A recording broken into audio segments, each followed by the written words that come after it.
സൂര്യഗ്രഹണമായതുകൊണ്ട് ശബരിമല നട ഇന്നടയ്ക്കും. സൈബർ പോലീസിന് പരാതി നൽകി ദേവസ്വം ബോർഡ്.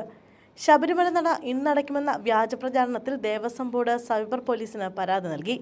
സൂര്യഗ്രഹണമായതുകൊണ്ട് നട അടച്ചിടുമെന്നായിരുന്നു പ്രചാരണം.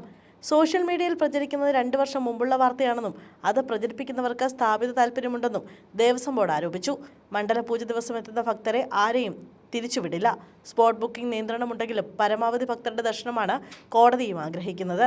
ഇതുവരെ ആരെയും തിരിച്ചുവിട്ടിട്ടില്ലെന്നും ദേവസ്വം വ്യക്തമാക്കി. അതേസമയം ശബരിമലയിൽ ഈ വർഷം ഭക്തരുടെ എണ്ണത്തിൽ വർധനയുണ്ടായെന്നും ദേവസ്വം ബോർഡ് അറിയിച്ചു.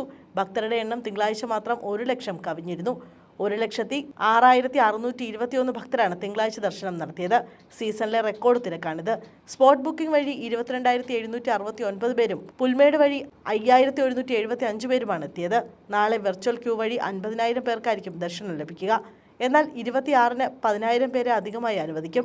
ഇന്നലെ വരെ 38 ദിവസം ദർശനത്തിനെത്തിയത് 30,87,000 പേരാണെന്ന് ദേവസ്വം ബോർഡ് വ്യക്തമാക്കി. കഴിഞ്ഞ വർഷത്തേക്കാൾ 4,45,908 പേർ കൂടുതലാണ്. കഴിഞ്ഞ വർഷം ഈ കാലയളവ് വരെ 26,41,141 പേരാണ് എത്തിയത്. പുല്ലുമേട് വഴി എത്തുന്നവരുടെ എണ്ണത്തിലും കാര്യമായ വർധനയുണ്ട്. കഴിഞ്ഞ വർഷം ഈ സമയം വരെ പുല്ലുമേട് വഴി എത്തിയത് 57,854 പേരാണ്.